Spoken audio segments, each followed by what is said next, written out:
Hello, I'm Curt Carlson. I'm the CEO of SIRI International in the heart of Silicon Valley, California. Well, I'm Herman. I'm from the Enterprise Development Group, a Silicon Valley-based small consultancy. When I first came here 14 years ago, Herman was my partner, helping me to kind of come up with a new strategy and philosophy that we now use here at SIRI. So you were going to talk a little bit about what you've learned in that period and how you go about promoting the kind of innovation that makes this valley in particular as unique and as successful as it is. Well, first is Herman and I profoundly agree on these points, is that this is the best time for innovation ever. We call it a time of abundance. Every field, whether it's healthcare, regenerative medicine, genomics, alternative energy, we still don't have the clean energies at the cost we need. If you look at IT, even 4 years from now, we'll have intelligent interfaces on just about every device. You can go through just about every area of technology and business, and they're all in transition. But, and there's a big but that goes along with that, the big but is that these technologies all move very fast, so you have to innovate very fast. And the second is the level of competition is unprecedented. If you don't do the right things, if you don't stick to the fundamentals, and that includes human fundamentals as well as technical and innovative fundamentals, we believe the chance of success is fairly low. Now, there's a lot of really interesting things going on in this valley, but SRI has really held its ground in an interesting way. It's kind of a foundational enterprise for this valley and for the innovation that comes out of this place. How have you maintained that spirit and the legacy that you have basically inherited when you first came here and sort of taken it to the next level into this much faster time that we're now in? Well, a brief statement of our success is people, process, and place. People, process, and place. Everything starts with great people. Right. If you don't have great people in today's world, you have no chance of success. So that's a given. Process, which we can talk about, is how do you create innovations from nothing? What is your way of thinking about that? How do you motivate people to do that? And place is Silicon Valley. There are other great places in the world, but this is a place where people are inspired to make major contributions, and that really does help us. So let's talk a little bit about the process and then maybe the place thing in terms of if you consider then, and you and I have worked on that, taking some of that process into the wider world. Well, so a lot of people believe that innovation is kind of an accident or a lucky stroke, lightning hits you or something. And obviously we could not be in business if we were depending on that kind of luck. Right. We actually think it's a systematic process based on fundamental principles of learning. Mm-hmm. The ideas themselves are simple, but understanding them and using them turns out to be remarkably hard. And the first thing is achievement. The biggest motivator we've got in a place like Silicon Valley is achievement. People want to achieve. If you can appeal to people's sense of achievement and identity, then you've tapped into a really powerful force. Mm-hmm. So everything here at SRI starts with that first principle is let's achieve great things together. And it attracts the best people, it attracts the best venture capitalists, it attracts the best partners, and you have the time to be able to actually put things together to create things that have great value. So part of the process we teach here at SRI and Herman helped with involves people being more successful. So one of the next big concepts we teach is we give people a framework for what a solution must look like. It's called NABC. N stands for what's the need, the important need. A stands for what's the approach to address it. B stands for the benefits per cost or the value of the idea. And C stands for the competition. So it just allows us to have a discussion. So when I'm talking to Herman, I want to know what his important need is, what his unique, new, compelling approach is, what the benefits per cost or the value of Herman's new idea compared to the competition or the alternatives. So that framework allows Herman and myself to have a very rapid conversation about the utility of this idea. Right.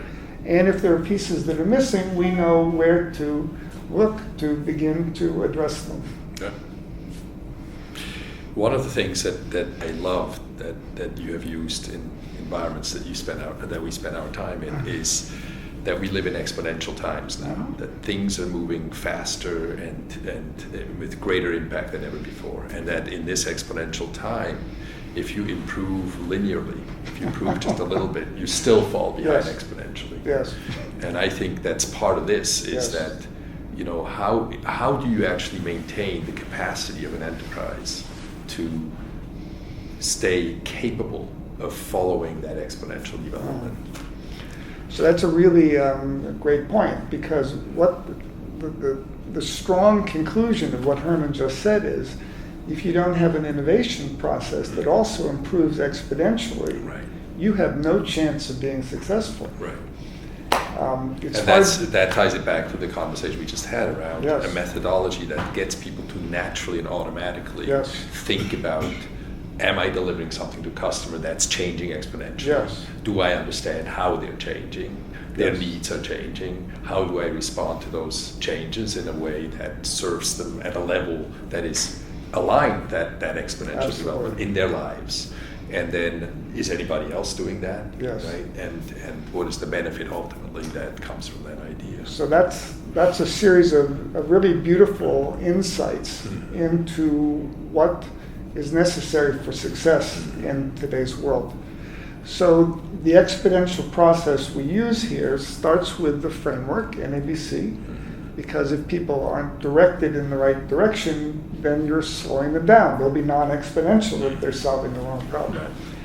But then the feedback, the iteration, is how you get the exponential growing.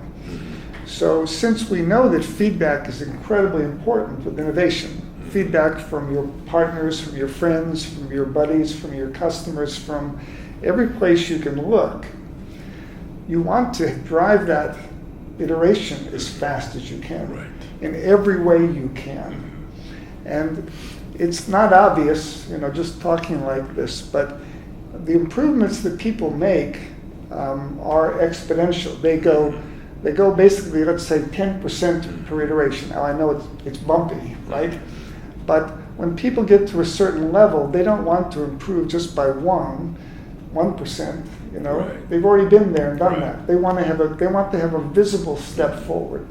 So that's exponential, and that's what happens when you get people in these kind of environments where they're constantly sharing ideas within a framework. Right. You've got to have the framework to create that exponential. And when you see it from the outside, it actually looks a little bit like magic, because it can go so fast. But it's not magic, it's based on the fundamental principles that you just described. Well, I think the other thing, or the related thing to that is that fundamental to staying with that exponential development is staying in touch with what those developments actually are. That is being open to all that's going on around us, right? So we're here doing a certain task, we're fully engaged in it, but in that feedback process of inviting people into your conversation, the expectation is that they have their eyes out there. They see things that you might not see yourself. And that's part of that exponential, is that in that conversation, you come back to me and says, but have you thought about this new need? Have you thought about that competitor out there? Have you taken that into consideration? And that's what allows me to say, wait a minute, there's a whole new development here that's going up that curve. I can include that into this new idea, into ensuring that development. Beautifully stated. So you can't do that yourself. Right. You don't have enough context. You don't have enough views of the world. You don't have enough way to represent all the different attributes in the world. Only your buddies and friends and colleagues and the people you talk to can provide that for you.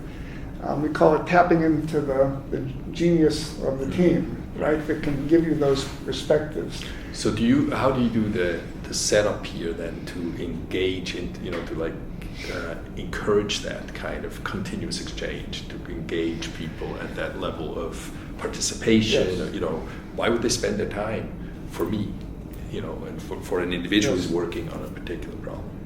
Well, first off, we have to go back to achievement, because the kind of people, like us and the people that come to a place like this are very highly motivated to make a positive contribution to society.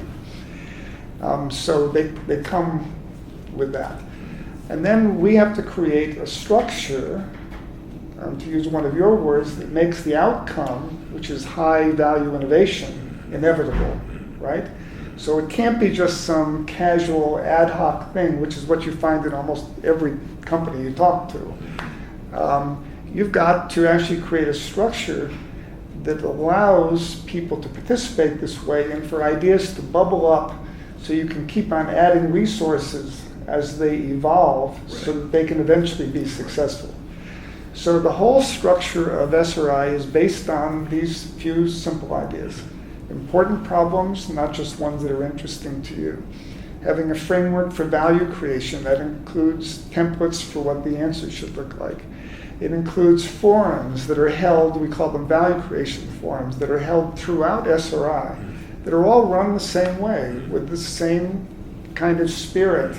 Because if it's not exponential, you shouldn't do it, right? You're wasting your time. You need a more powerful way to do that. So the entire enterprise basically is organized around these really fundamental principles, and once you get a critical mass of people in the company that understands them, I would tell you it feels really different. So let's talk a little bit about your leadership, your approach to leading this enterprise, this value-creating, exponentially developing enterprise. You know, what I notice is that you don't usually make decisions. You know, people don't come to you and say, Curt, tell me what I should do with this, right? So what do you actually do? In a world that moves this fast, you need to move the decision-making down in the organization where people are close to the market, who have those networks, who understand the technology. The farther you get away from that, the more dangerous it becomes, because you can be out of date. I never want to say no to people. What I want to do is help them understand the process so that they can decide. So they can understand the criteria, and they can decide whether it's really worth their time and our time to pursue a certain path. Now, what I've seen you set is kind of a hurdle. You know, like you negotiate how big do we want this to be, and that's what they negotiate that with you, and then it's basically up to them to see what do they need to do to reach or go beyond that hurdle, and that's... So let me give a couple examples of that to make it real. So here in Silicon Valley, if we're going to form a venture, the potential value has to be at least $500 million, preferably $1 billion. And it's not Curt's criteria, it's the criteria of the world. If you want to get the best venture capitalists, the best talent, you have to go global today in the global innovation economy. So our people over time have realized that that's the threshold. And if we can't get that threshold, we'll probably license the technology or do something else with it. Or if we're going to form a new center, we've formed 5 new centers since I've been here across America, and they have to have at least 100 staff in them, because that's kind of a critical mass. So we have criteria that we apply, and if we can meet those criteria, the staff has earned the chance, will more than likely go forward with it. So it's not Curt, they know what they have to do to be successful, and they've realized that it's because we want them to be successful. Which reminds me, the things we're saying which sound so obvious to most people, they're not obvious. And most people think you can kind of come close. You can have okay people, or okay partners, or okay venture capitalists, okay processes that a few people understand. It doesn't work anymore. I think that distinction between scarcity and abundance is very fundamental to your leadership, to your approach. Is that sort of fundamental drive to create that world, because it changes everything. It changes everything. It does. How people do do their work, how they think about their work, and what they deliver. It's absolutely true. If you have a scarcity mentality, then you will produce scarcity. Right. But if you have an abundance opportunity and you look around today's world and you hang around with people like yourself, you will discover that there's just an endless array of opportunities for you. You know, the last couple of years, to me, it's more being the champion for the innovation process. Hiring great people is always the biggest challenge, particularly in a place where we have one of the best artificial intelligence groups in the world, the group that did SIRI, considered to be one of the major innovations in IT in the last 75 years.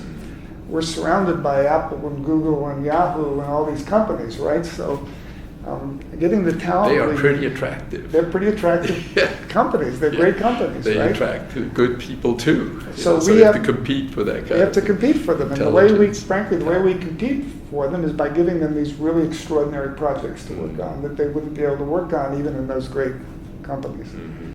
By the way, one of the terms that we've always kidded about this that we never use is the word culture. Right. Herman, you're Swiss. Do you want your culture changed? Well, not really.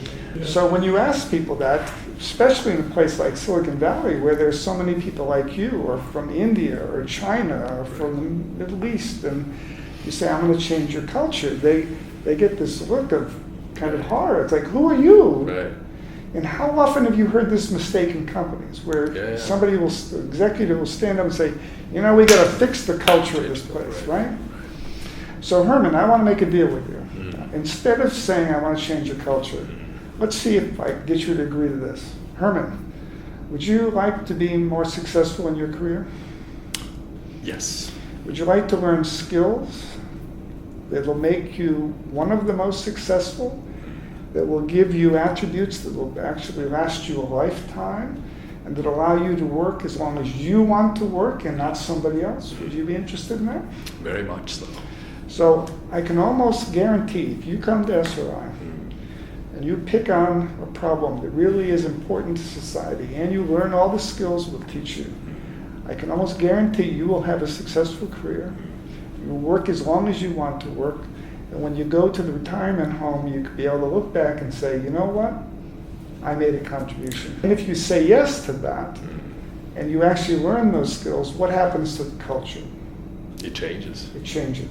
Without using a word that is loaded with meaning that gets people upset and confused. So this is an example of always going back to achievement. Right. It's about achievement. Right.